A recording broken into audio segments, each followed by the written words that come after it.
السلام عليكم ورحمة الله وبركاته. يا هلا ومية هلا بأحلى متابعين، شلونكم؟ إن شاء الله الكل بخير وصحة وعافية. اليوم وصفتنا كلش طيبة وتخبل، وهي الكنافة بس بطعم مميز وطريقة كلش سهلة. تابعوا الفيديو خطوة بخطوة، وأكو فت موقف مؤثر كلش أثر بيه راح تعرفوه بعدين. طبعا احنا نبدي الفيديو ونقول بسم الله. احنا عندنا نص كيلو كنافة بيضة ما لقيت البرتقالي. هنا عندنا باكيتين زبد بالقشطة، إذا بالدهن يعجبكم تسووه عادي همين يصير. هاي المكونات اللي راح أخليها مجرد ما الزبدة والشعرية مالت الكنافة هاي على صفحة نخليها بعدين نشتغل بيها. أول شي راح أبلش لازم بالشيرة وبالحشوة مالت الكنافة.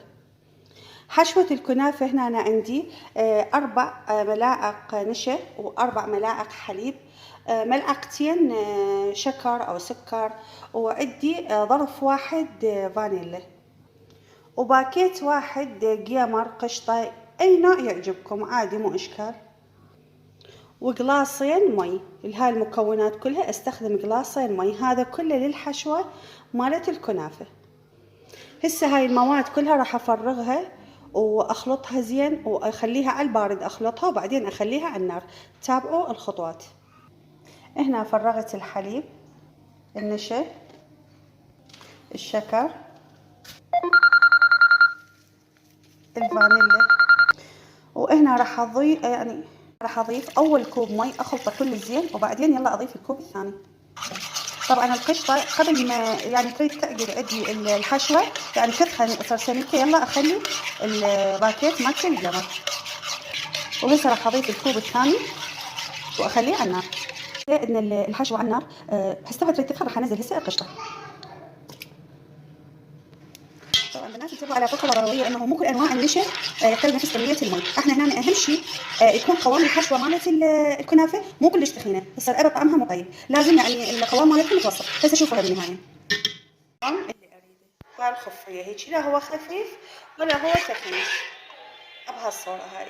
هسه راح نتركه على صفحة يبرد وراح نبلش بالشيرة. الشيرة قلاص شكر، سكر براحتكم، قلاص مي نفس المقدار، القليل من ملح الليمون او الليمون دوزي انتو بكيفكم شو تسموه، واذا عندكم عصرة ليمون خلوا.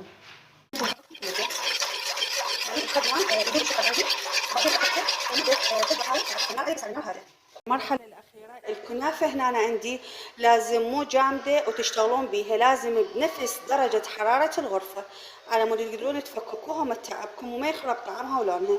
وهنا أنا عندي راح أبلش أطلع الكنافة وأفككها بالصينية، والزبد مالتي راح أذوبه. طبعا الزبد هذا بالقشطة.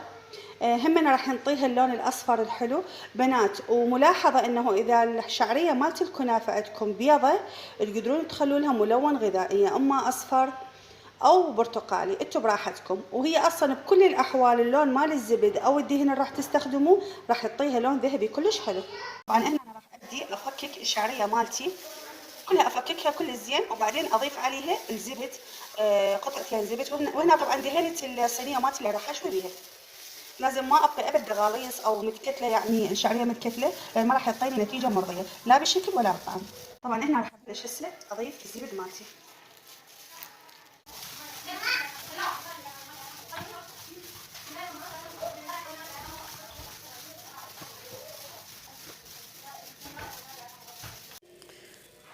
طبعا ننزل الزبد بالتدريج، اهم شي ما تمردون الشعريه، يعني بخفيه ايديكم احاول اداخل الزبد بكل يعني الشعريه على مود تعطيني نتيجه حلوه.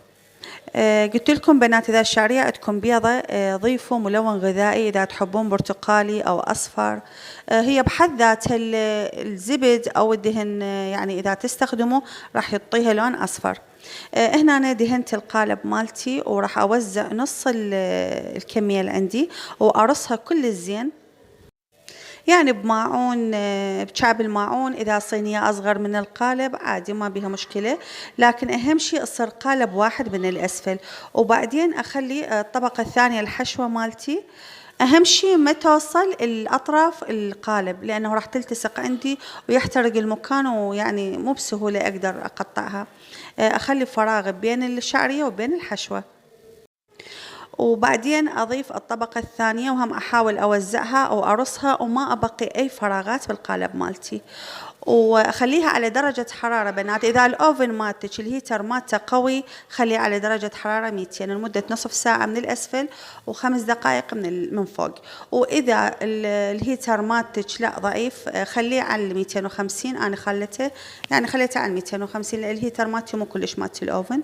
ومن فوق خليته 10 دقائق صار الشكل يخبل مالتها والطعم، يعني ما تتوقعون ايش قد طيب، والهيك الريحة مالتها عبت البيت. بنات ومن تطلعون الكنافة هي حارة صبوا عليها القطر أو الشيرة باردة، يعني وزعوها على كل القالب، وانتوا زينوها بالأشياء اللي تحبوها، يعني إذا كان فستق حلبي، إذا كان مبروش، صنوبر، أي شيء انتوا تحبوه، جوز براحتكم. طبعا بعيدا عن وصفتنا اليوم، البارحة أثر بيها موقف إنه بنية راسلتني ودزت لي فيديو، صورت لي طبعا رغم أمها مريضة الله ينطيها الصحة والعافية وتقوم بالسلامة، وماخذة مسكنات ونايمة، مستغلتها فرصة جامعة أشكم بنية يمها، وصورت لي شلون تقول لهم تفاعلا بالقناة ودزل لي يعني سوى لي اللايكات والمتابعة وعلقلي. الله لا يحرمني من هاي محبتكم ولا يحرمني منكم. وأسأل الله العظيم أنه يحقق كل أمانيكم ويفرح قلوبكم وينجح أطفالكم إن شاء الله، لأن هاي فترة امتحانات، وإن شاء الله عائلتنا تكبر ونوصل لل100,000 وأكثر بإذن رب العالمين. مع ألف سلامة.